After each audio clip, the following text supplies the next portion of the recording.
moi, je suis un petit peu, je sais pas comment dire, une image d'Épinal, quoi, l'artisan en ville, alors qu'avant, c'était quelque chose d'absolument courant, quoi.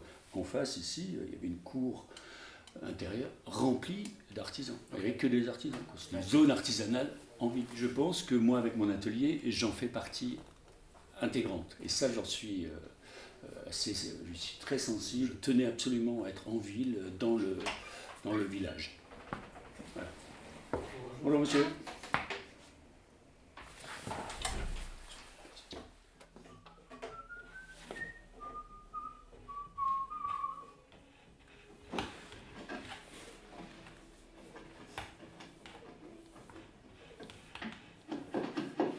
Souvent quand les gens rentrent, ils disent ah, qu'est-ce que j'aime cette odeur. Et je remarque quelque chose de très important, c'est que les gens qui ont eu un souvenir d'enfance, je ne sais pas si c'est votre cas avec votre grand-père, mais d'atelier familial ou non, mais d'atelier, l'odeur du bois est ancrée dans le cerveau. Et ça, je l'entends chez les gens qui passent,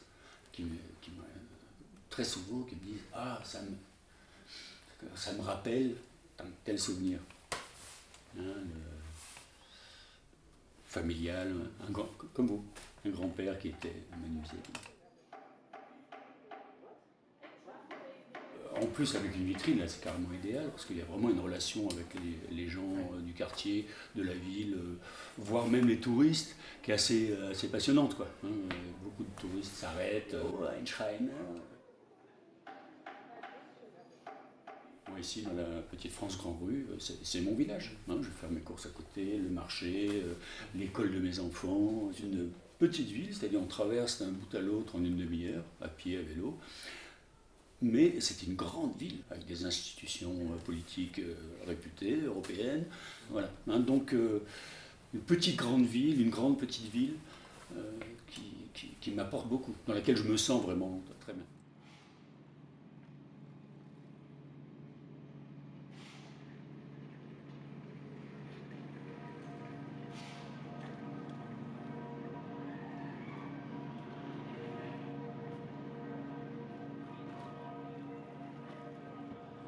Ce mouvement très fort de la cathédrale, cette pointe qui sort de la terre et qui aspire vers le ciel, qui nous montre vers où croire, mais surtout vers où, comment penser haut, penser grand, penser au-dessus de nous, ça nous dit de nous tenir droit et puis de penser haut. C'est magique quand vous arrivez le matin, que vous sortez de la gare, parce que je viens en train de travailler, et que vous voyez le sommet de la cathédrale illuminé. Je le regardais encore ce matin, c'est magique, quoi. Tous les jours, quand je suis à Strasbourg, j'élève le regard vers la cathédrale.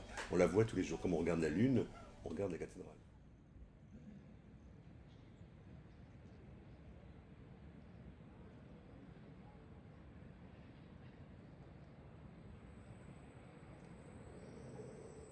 J'aime bien le matin tôt me promener dans le quartier où je suis né ou dans le quartier de mon père. Ma famille maternelle est de Neudorf et ma famille paternelle de la Cruteno. Ce sont deux quartiers qui ont gardé une très forte identité. Quand on est né dans une ville et qu'on a peu bougé comme moi, on vit dans un imaginaire. Alors, l'imaginaire, ça veut dire, mon vieux, c'est plus la ville que tu as connue. Mais non, peu importe, ça reste l'imaginaire. Moi, j'ai l'image d'un Strasbourg qui est très loin des institutions, très loin du Parlement européen, qui n'existait pas quand je suis né. Même le quartier de la cathédrale, pour moi, il est pas étranger, mais c'est déjà plus mon monde. Comme gamin, je n'y allais jamais. Sauf quand on avait des célébrations à la cathédrale. Et pour vous dire, quand nous habitions Neudorf, on disait « je vais en ville ». Donc il y avait cette répartition. Donc voilà mon imaginaire. Il est celui des quartiers, qui était très typé. Ça commence au 15e, 16e avec la Petite France, 16e, 17e avec le quartier Saint-Thomas, 18e autour de la cathédrale, etc. Puis la Neustadt, qui est très réputée, 19e siècle allemand. Aujourd'hui, il y a une construction contemporaine qui va être plus dans la direction de l'Allemagne, vers les anciens docks du port du Rhin, etc.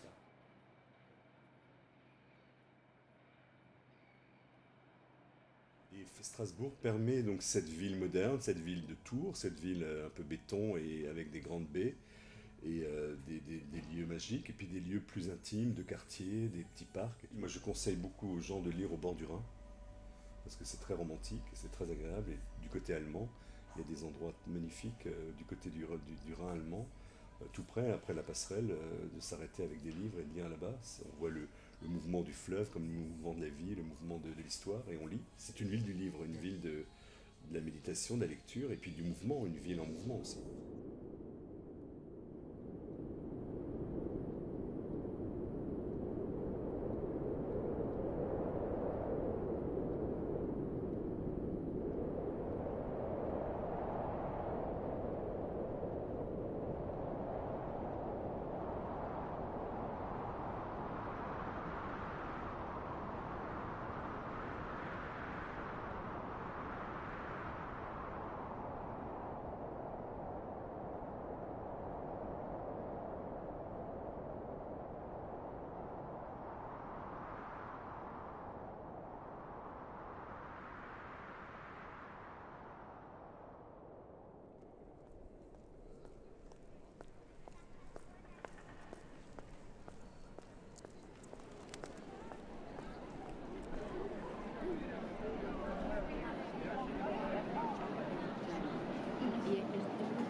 N'oublions pas la chance que nous avons de déambuler, de vivre dans une ville qui parle toutes ces langues.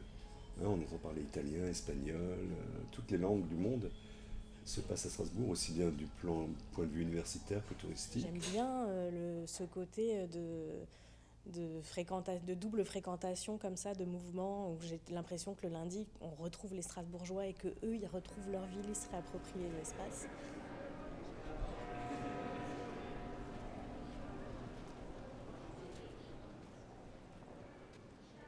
Strasbourg est une ville qui a beaucoup de choses à montrer. On peut déambuler dans plein d'endroits et faire des découvertes partout. C'est beau ou impressionnant ou intéressant à plein d'endroits différents. D'ailleurs, je suis très loin d'en avoir fait le tour et ça, c'est très agréable. Il y a ce côté à la fois humain, ce côté mystérieux par rapport à son histoire, par rapport à son architecture. Je regarde pas seulement devant moi, enfin heureusement, mais je regarde aussi les toits, je regarde les façades, je regarde les fenêtres. Voilà, donc on trouve là toute une série de paroles inscrites dans la pierre, comme dans une pièce de théâtre un peu. Et on ne se lasse pas justement parce que les dialogues aussi changent en fonction de votre humeur, de ce que vous savez, du quartier dans lequel vous vous trouvez. On a les yeux qui sont très mobiles, on regarde partout, il y a tout le temps quelque chose à voir.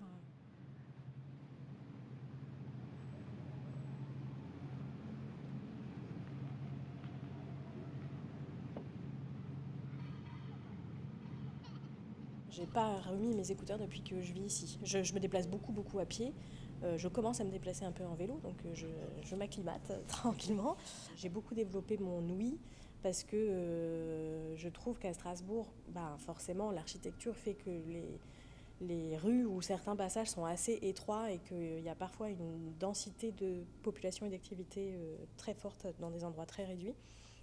Et notamment la présence de vélos. J'ai cru mourir 1000 fois, je pense, que je n'entendais pas, c'était pas un bruit auquel j'étais habituée, donc maintenant j'ai un peu aiguisé le sens de l'ouïe pour entendre le vélo qui arrive dans ce sens-là, le tram qui arrive de ce côté.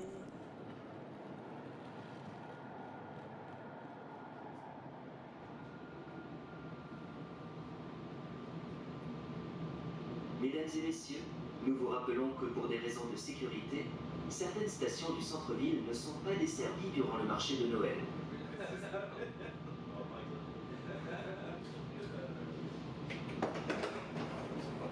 Oulala, il y a des objets trouvés là. C'est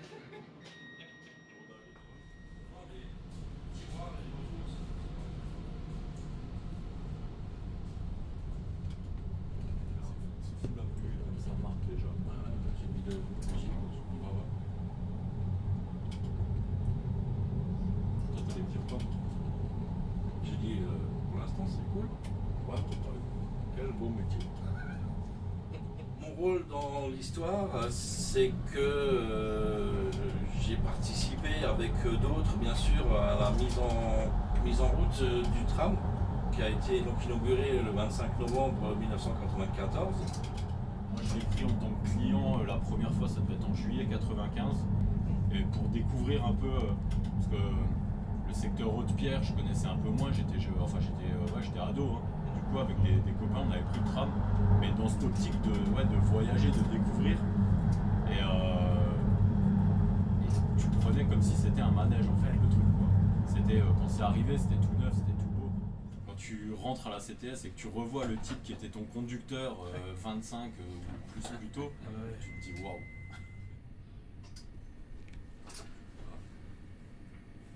Tu relis tes questions. Alors en 94, on n'avait qu'une seule ligne de tram qui partait de Haute-Pierre-Maillon, qui a été débaptisée et rebaptisée Cervantes aujourd'hui, pour aller jusqu'à Baghersey. Et c'est tout. Mais et les extensions sont arrivées au fil des années et des mandats. Mais le tram, en général, a bouleversé la vie, la manière de se déplacer de beaucoup de gens. Hein.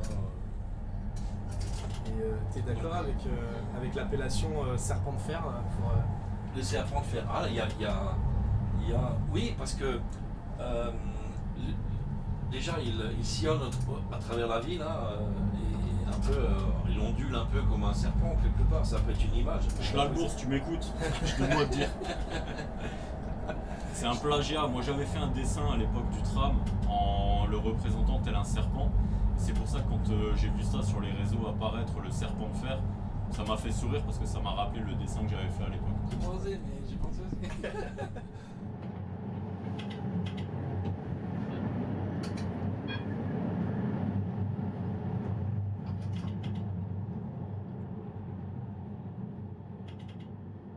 Nous, on est sur une ligne où on va s'arrêter sur l'esplanade, donc toute la zone universitaire.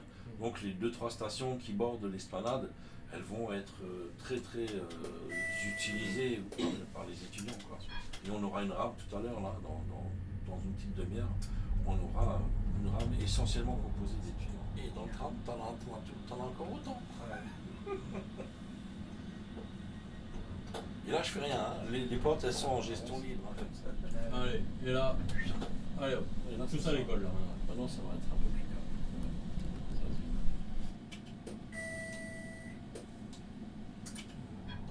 Le secteur République, j'aime beaucoup.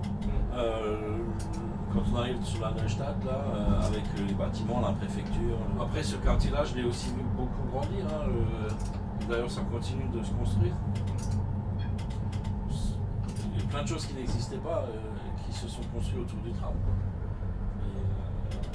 Et ça prouve que ça évolue et que c'est bien. Ça continue. Là où le tram a passé, il y a eu une rénovation urbanistique. C'est clair. Aujourd'hui, c'est un véritable réseau d'artères, de veines, un réseau cardiaque. Il y a 30 ans, entre Kehl et Strasbourg, il y a un no man's land un peu terrible.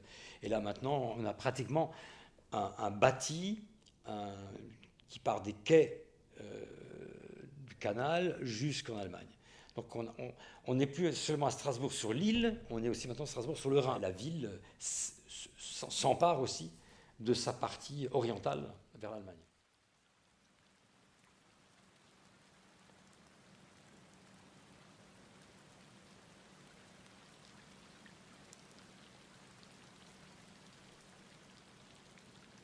Strasbourg est une ville rhénane. Je crois que c'est ça le fondement de la culture de cette ville. C'est une ville rhénane, évidemment, avec un lien avec l'Allemagne. Hein, c'est à droite, à gauche. Pour moi, la vraie frontière, en fait, n'est pas le Rhin, mais c'est les Vosges. Hein, je veux dire, il y a quand même dans toute l'Alsace une relation, alors bon, perturbée par l'histoire, mais une relation à l'Allemagne évidente. Un grand intellectuel alsacien disait « c'est une université pas comme les autres ». Parce qu'elle a connu justement cette histoire très fortement liée à la frontière. Donc, elle est née au XVIe siècle d'une école latine des frères Sturm, donc elle est née pour les cadres protestants. Puis, quand nous sommes devenus français sous Louis XIV, il y a eu la dimension universitaire française.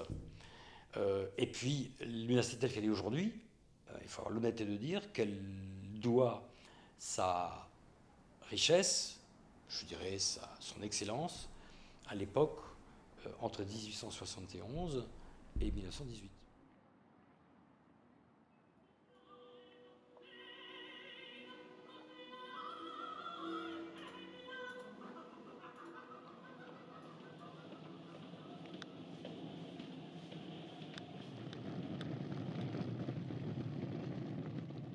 l'esplanade ne faisait pas initialement partie de l'université. C'était un terrain militaire, comme l'indique déjà le nom. Ici, cette esplanade donc, correspond à cette nouvelle université, donc l'université de Masse en fait, très différente de l'université à l'époque allemande.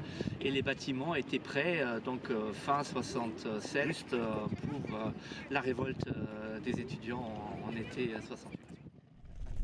Ça fait un peu bizarre, un universitaire là qui comme un touriste, traîne son petit trolley.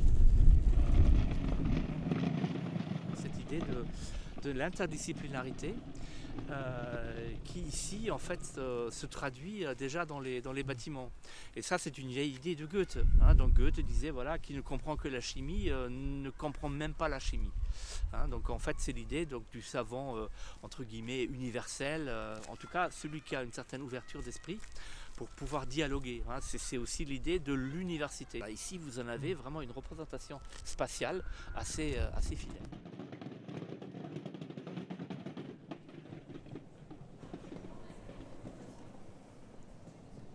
La plupart des gens ne savent pas que cette décoration date de l'époque nazie. Tous ces luminaires sont des survivants directs des années 40. Donc on appelle ça le Nazi-baroque. Et si on va un peu plus loin, on trouve qu'il y a ce lampadaire directement au-dessus de la plaque qui est consacré à Marc Bloch. Voilà, donc en fait là on ne peut pas imaginer une dissonance plus forte entre cette décoration nazie et l'hommage rendu à un résistant qui a laissé sa vie dans des conditions absolument tragiques à Buchenwald. Ce bâtiment porte exactement les stigmates comme un corps physique, à la fois du mal qu'on lui a fait et de ce qu'on répare et des cicatrices qu'on fait guérir. Et aujourd'hui, avec des noms comme celui de Marc Bloch ou celui de Paul Colomb ou d'autres, on continue à en faire le lieu symbolique de notre université. Ça reste ce que j'appelle encore une fois ce panthéon strasbourgeois.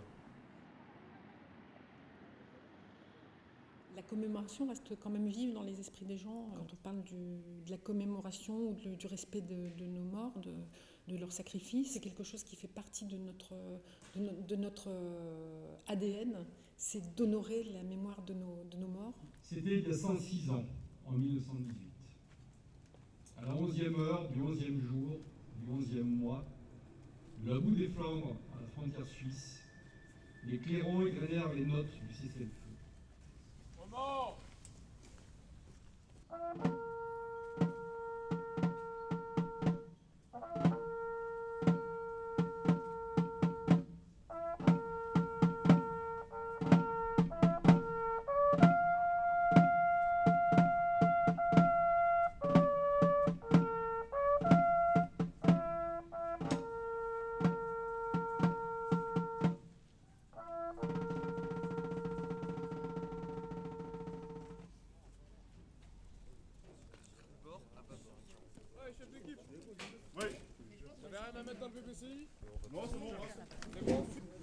Chanter le Kiri dégueu devant toute la France. Allez messieurs. Vous faites un beau garde à vous. Ok, on a de la gueule, là vous êtes filmés, vous êtes... Et comme ça, garde à vous là, regardez-moi, hop. Ok, hop. Clac. Section. Bon. À droite, droite. Homme-ton, le ton pour Kiri dégueu. Oh la marchons les gueux. Pour une marche au pas cadencé en direction de l'infini, départ en chantant. En avant. Marche.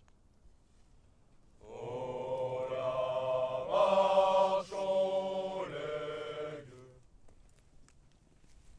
Errance en fenit.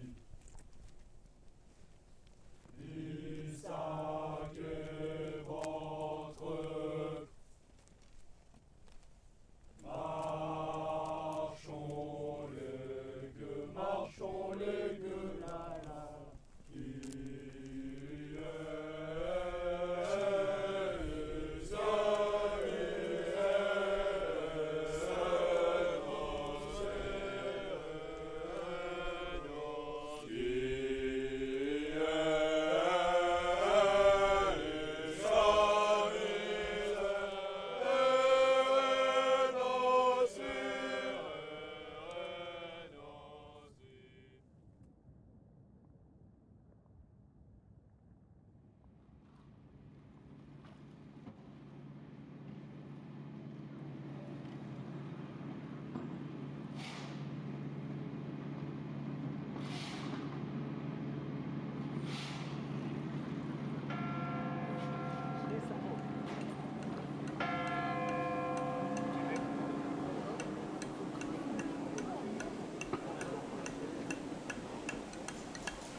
création de l'œuvre Notre-Dame, s'occupe de la cathédrale depuis 800 ans en continu. En fait, c'est un principe plutôt germanique. Donc c'est les Münsterbauten, c'est les ateliers de cathédrale. Donc il y en a en Allemagne, en Autriche. Toutes ces institutions ont le même but et travaillent sur une cathédrale à chaque fois.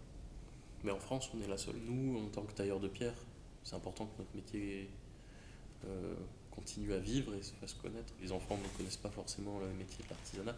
Donc c'est important aussi qu'ils sachent que ça existe, que c'est pratiqué encore. C'est pas des savoir-faire qu'on... Il y a beaucoup de gens qui aiment bien dire on a redécouvert ou comment on faisait, mais en fait c'est juste qu'on fait toujours.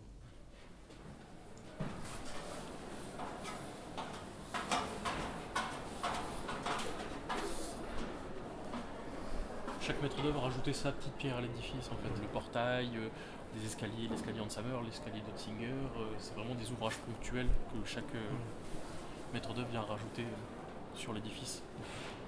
Les collègues ont besoin aussi de cette connexion avec l'édifice. Ils passent voir en chantier, ils aiment bien aller voir la pièce d'origine encore en situation. En fait, on est tellement habitué à voir ces monuments qu'on oublie que... En fait, ça, c'est une pierre naturelle. Hein. C'était extrait de carrière. Ça faisait partie d'une colline, d'une montagne. C'est que du travail manuel, tout ça. Et on passe beaucoup de temps, mètre carré par mètre carré, à travailler. Là, par exemple, le collègue qui a travaillé sur l'intérieur de la voûte, sur l'intrados, il a refait tout ce qu'il y a au-dessus du réseau. Il y a passé beaucoup de temps, la tête en arrière, les bras en l'air. C'est des choses que personne ne voit en fait. C'est les équipes de l'œuvre Notre-Dame qui posent.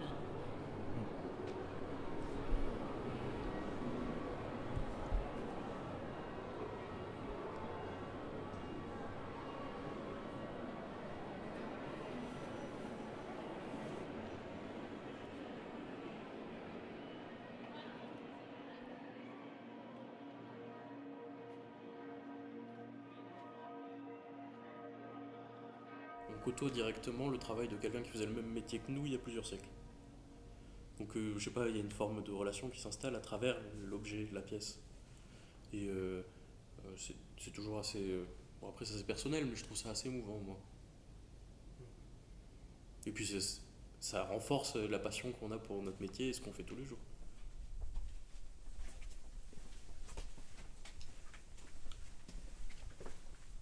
Entre guillemets, nous, l'équipe de la cave, on est les gardiens de ce savoir et de ce savoir historique millénaire. Moi, ce qui me frappe toujours, c'est l'émerveillement des gens quand ils viennent dans le coin, de se dire, mais sous un hôpital, il y a une cave avec des tonneaux qui sont pluricentenaires. Par exemple, ça, c'est un tonneau qui date de Louis XVI. Et donc, quand les révolutionnaires voulaient se débarrasser de tout ça, ils ont voulu détruire le tonneau. Vous avez 2 départs d'incendie ici.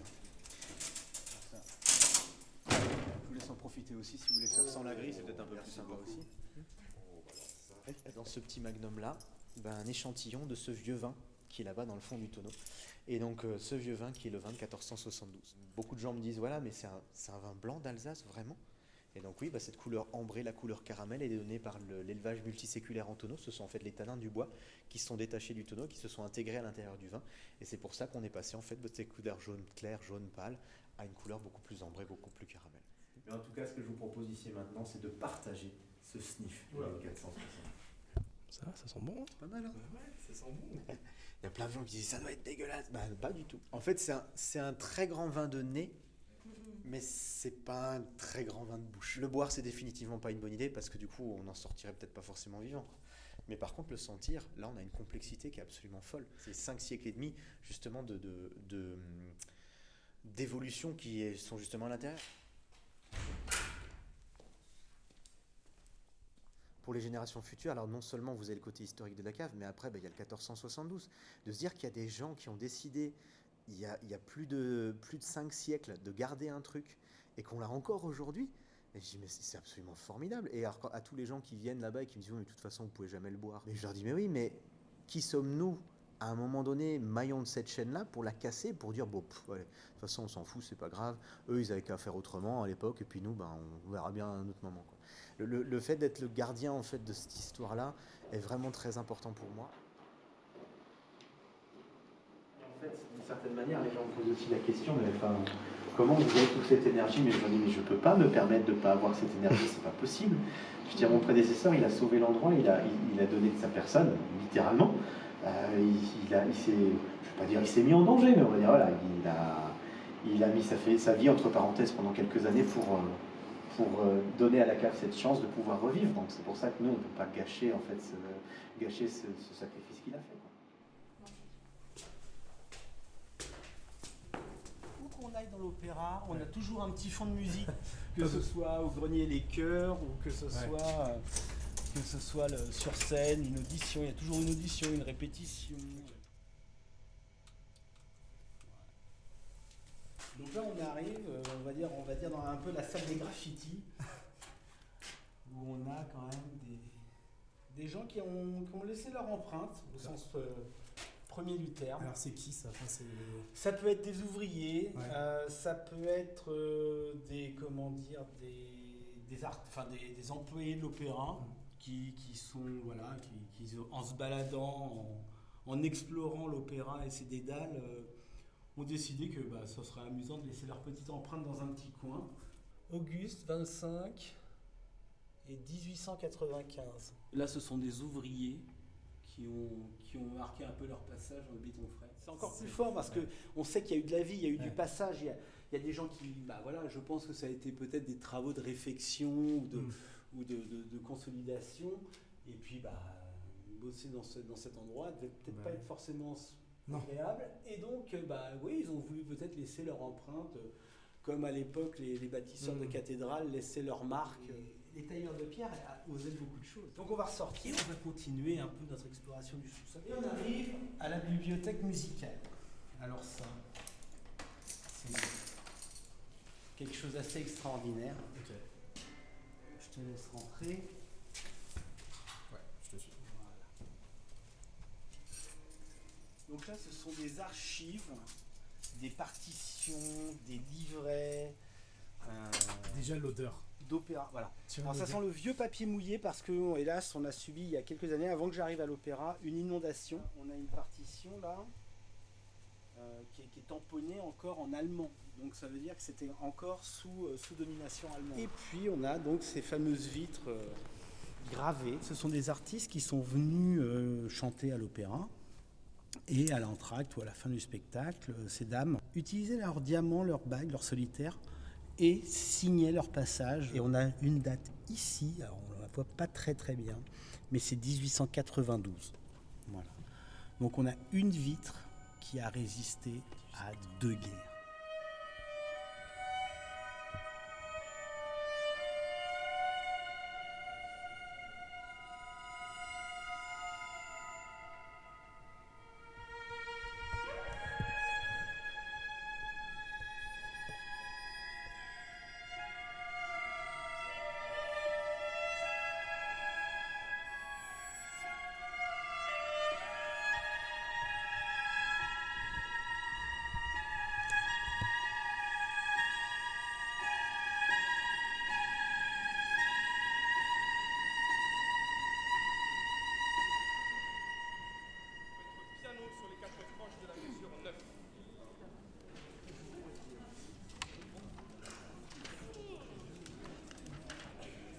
Forte piano et crescendo, bien sûr, pardon, sur les 3 mesures qui suivent. Pardon. 3 mesures de tenue. Si. 6 au total, mais 3 mesures de violon avant. C'est le final, c'est ça. En place les danseurs. Votre entrée pour la valse finale.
bientôt le moment opportun.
Il n'y a pas de.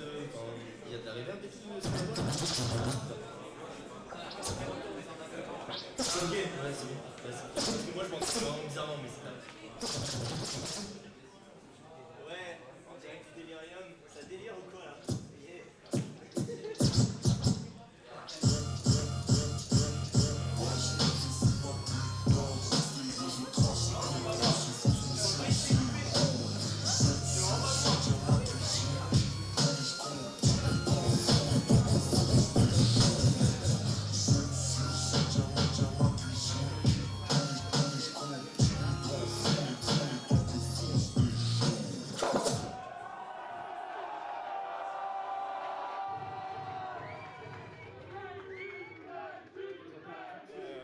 À Strasbourg, j'ai l'impression pour l'instant c'est beaucoup dans de la petite salle et un truc intimiste. Il y a c'est un peu du mal à exploser. Et en nom de salle, du coup pour le salle rap, moi je pourrais pas trop t'en citer. Je pense à des trucs genre peut-être le local et tout. Je sais qu'ils organisent souvent des événements de ce type là. Par rapport à l'offre qu'il y a, je trouve que ça reste peu. Y a pas, moi je pense qu'il manque c'est beaucoup d'organismes en fait, tu vois, qui viennent poser un truc de vas-y en fait on fait des événements rap et tout et c'est encore un peu timide. Ouais, c'est bien qu'il y a des événements comme ça, t'as vu ça. Exactement. Dire, ça montre un peu la solidarité qu'on a. Voilà, on va croire que je suis plus petit que toi après. Tout petit, tout petit. Installe juste le micro. Ah, moi je rigole, moi je suis trop, je suis content, je suis excité. Je suis son meilleur ami, on va dire ça, je suis son acolyte. Le bras droit. Le bras droit, exactement. Là, je l'accompagne pour une de ses premières scènes et je suis fier de l'accompagner. C'est vrai, ici c'est assez restreint. Tu vois. Ouais, c'est plus fermé d'esprit que dans les grandes villes. Donc le on va essayer de casser ça. C'est trop calme. Si un jour on perce, si un jour ça marche, on va essayer de motiver tout le monde ici, faire augmenter la culture. Mais jamais oublier d'où on vient et toujours mettre l'Alsace sur la carte.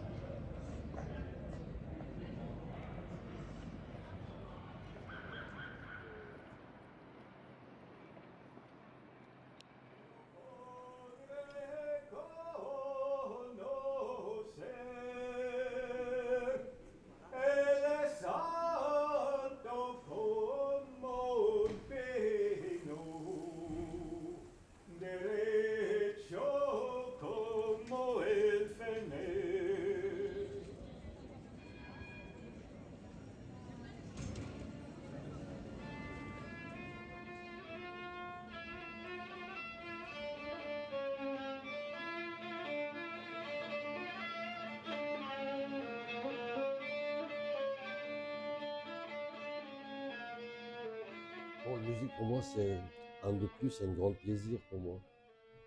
Les violons, j'avais commencé une dizaine d'années, je prends pas de cours. Donc voilà, c'est d'abord mon projet à moi, mon objectif, c'est la famille. Après, c'est le travail. Si j'ai un peu de temps, je sacrifie pour la musique.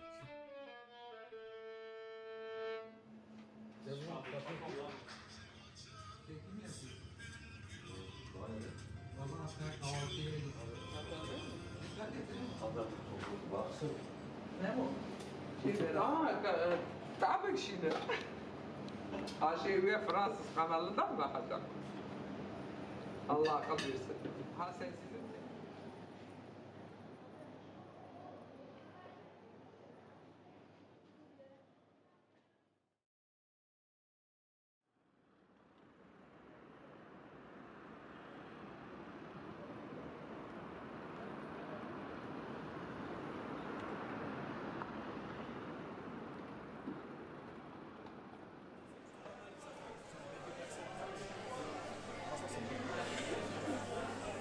choisi celui-là ici.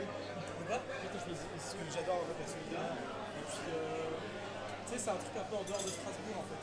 Enfin, tu vois, c'est pas la grande île du. C'est pas la centrale, ouais. Ouais, c'est ça. Nous, tous les lundis soirs, du coup, on a une solidaire, tu vois, c'est.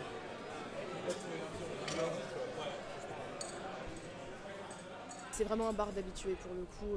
Même moi, ils m'ont reconnu quand je suis venue déposer mon CV. Ils m'ont dit oui, bien sûr, on va quitter et tout. Est-ce que tu peux juste dire où on est à la Solidarité. Moi, du coup, je travaille ici depuis un petit peu plus d'1 an et demi. À côté, moi, je suis illustratrice, je fais de la bande dessinée. Ouais. Ouais. C'est un bar auquel je venais souvent pour prendre le café ou même boire des coups avec des potes et tout, parce que justement l'ambiance me plaisait beaucoup. Le soir, on voit vraiment les mêmes équipes récurrentes d'afterwork un peu qui viennent prendre leur petite pinte. On connaît déjà par cœur leurs commandes et tout, donc c'est un peu marrant.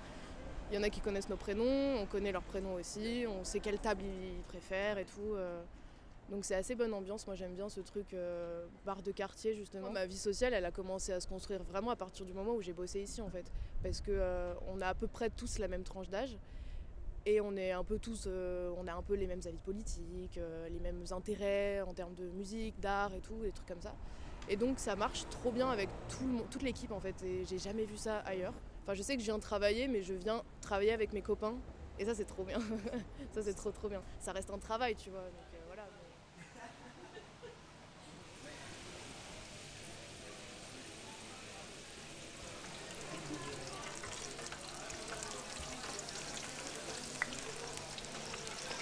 Vraiment en mode ASMR là, je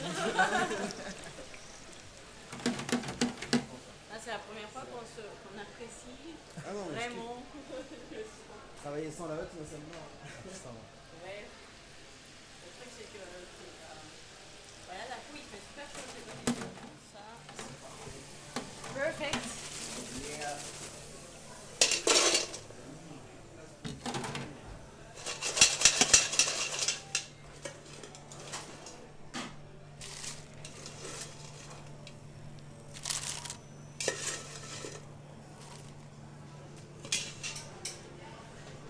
C'est bon, c'est beau ça, attends. Ah,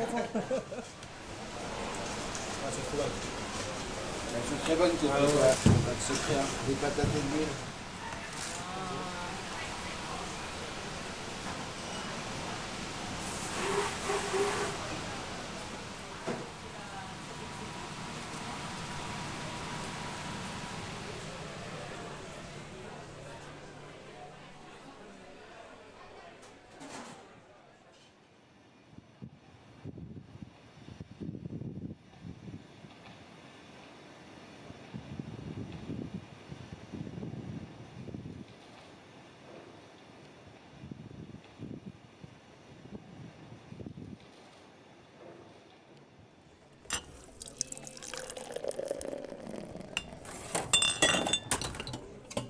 Bière qui est brassée par Laurent qui est notre brasseur depuis 30 ans. La bière c'est CBB, la qualité qu'il a c'est que vous venez maintenant ou vous venez dans 3 ans, la bière blonde aura le même goût. Sachant que c'est une bière faite à la main, la récurrence sur le goût c'est très compliqué à obtenir comme résultat. Si vous venez la journée en semaine de 6h à midi, il y a des brasseurs qui sont présents, sachant que le restaurant est ouvert à partir de 11h, vous pouvez venir et discuter avec eux. Sachant que Laurent est un puits de science, c'est nos hommes de l'ombre. Hein. Entre guillemets, personne ne les voit, personne ne les connaît, mais l'entreprise tourne grâce à eux.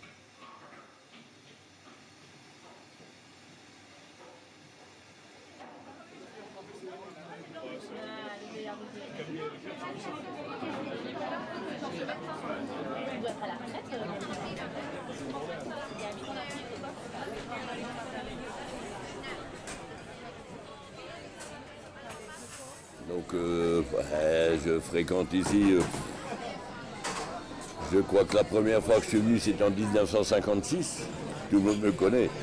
Si je loupe un jour, déjà ils commencent à douter de dire où est-ce qu'il est, qu'est-ce qu'il fait. Il y a tous les habitués, ils ne sont pas là aujourd'hui, mais autrement on est 5-6 à parler de tout et de rien quoi.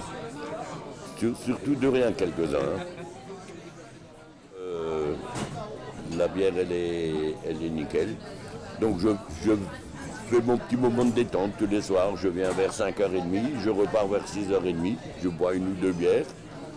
et je rentre tranquillement à la maison. Et on a des personnes de 50 ans qui viennent, j'étais étudiant à 30 ans, et on a les étudiants là qui, on espère, dans 20 ans reviendront d'une manière nostalgique en disant également j'étais là il y a 20 ans, on faisait nos soirées ici, etc. Des bistrots où se retrouvaient les universitaires, il y en a plein. Là, on vient de fermer les locaux de Abri Arnold, qui était un commerce centenaire à Strasbourg. Les locaux de Abri Arnold, c'était un bistrot qui s'appelait Au Saint-Esprit et où se retrouvaient Goethe, Lenz, Herder. Donc déjà au XVIIIe siècle, nos étudiants, puisque Goethe, Herder, Lenz étaient étudiants à Strasbourg, se retrouvaient là pour refaire le monde. Après, il y a eu des cafés emblématiques. Vous parlez Le Brandt. Encore aujourd'hui, il est devenu un café. Il y a une trentaine d'années, c'était un bistrot. C'était l'annexe du palais universitaire pour beaucoup. Tout ce que j'ai fait sur ce lieu, que j'aime beaucoup et que je fréquente, c'est que, en fait, pour empêcher que ça devienne un McDo, il y a eu une affaire de classement hyper urgente. Il est vrai que c'est quand même un endroit qui a gardé un certain esprit.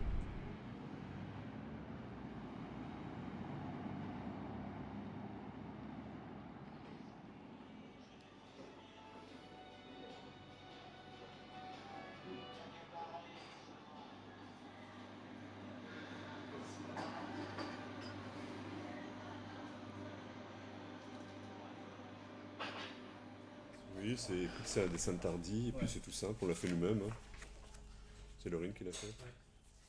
Je suis François Welferman, j'ai créé il y a entre 15-20 ans, j'ai créé le festival Bibliothèque Idéale. L'idée c'était de créer autour du livre, d'habiller le texte, de le faire exister en public par des créations d'artistes autour d'un livre. Et aussi montrer que par le livre, par le texte, on peut dénoncer et on peut faire avancer les choses.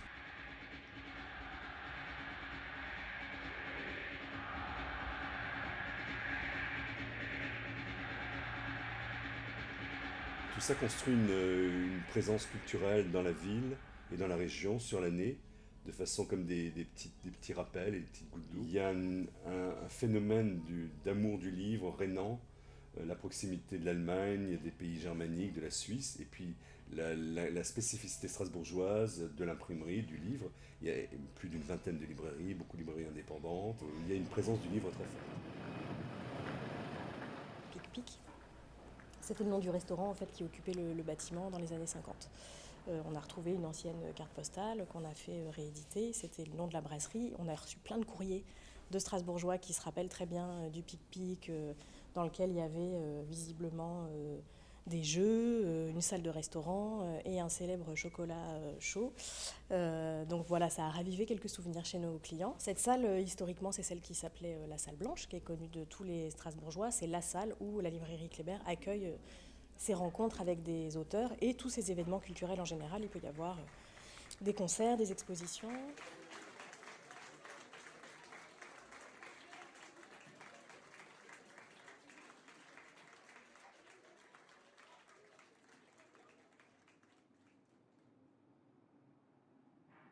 Alors, le plaisir de déambuler dans une librairie avant qu'elle ouvre, il est inégalable, quelle que soit la librairie. Une fois qu'on les ouvre, nos librairies, elles ne nous appartiennent plus, elles appartiennent aux lecteurs et aux lectrices qui viennent, mais pendant quelques heures, le matin ou le soir, elles ne sont qu'à nous. Colette, elle appelait les livres les amis froids et sûrs, donc on est entouré de livres, on imagine la fièvre qui va s'emparer de la librairie dès l'ouverture, mais ça c'est une vraie chance dans mon métier. On sait que chaque librairie dans laquelle on va entrer, ce sera une aventure différente. La présence des librairies dans les centres-villes, elle est essentielle. Imaginez un centre-ville sans librairie demain. Mais pour ça, il faut que les gens continuent à franchir les portes des librairies.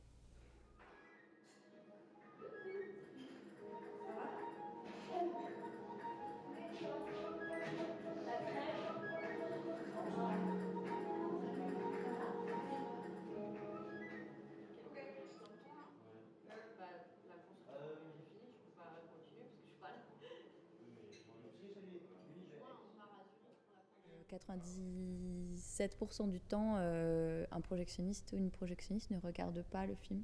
On me pose souvent la question, mais non. Après, ça dépend du choix de chacun et chacune. Mais voilà, après, ça peut être aussi se poser derrière la fenêtre et regarder. Des films que j'affectionne, je vais voir mes passages préférés.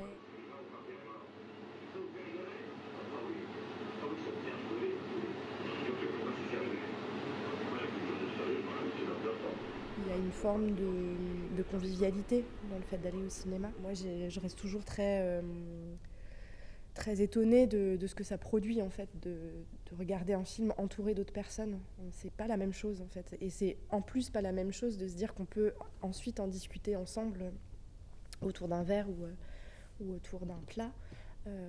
Et je trouve qu'ici, il y a un paradigme qui est hyper intéressant, c'est celui du cinéma comme un art populaire, en fait. Tout le monde, même quand on n'est pas cinéphile, peut aimer le cinéma et peut parler de cinéma. Tout le monde est bienvenu, même s'il y a des dorures, même s'il y a des sculptures, même si pousser la porte d'un cinéma ou pousser la porte d'une structure culturelle de manière générale peut être compliqué. On s'emploie à faire en sorte que tout le monde se sente ici, chez lui, chez elle. Je me suis jamais sentie aussi émue que quand j'avais l'impression qu'un film parlait de moi. Et j'ai des films qui m'ont fait grandir, j'ai des films qui m'ont bouleversée, qui m'ont fait pleurer, Et en fait, c'est ces films-là que je garde. Les films que je garde dans mon répertoire personnel sont ceux qui m'ont émue dans tous les sens du terme, quoi.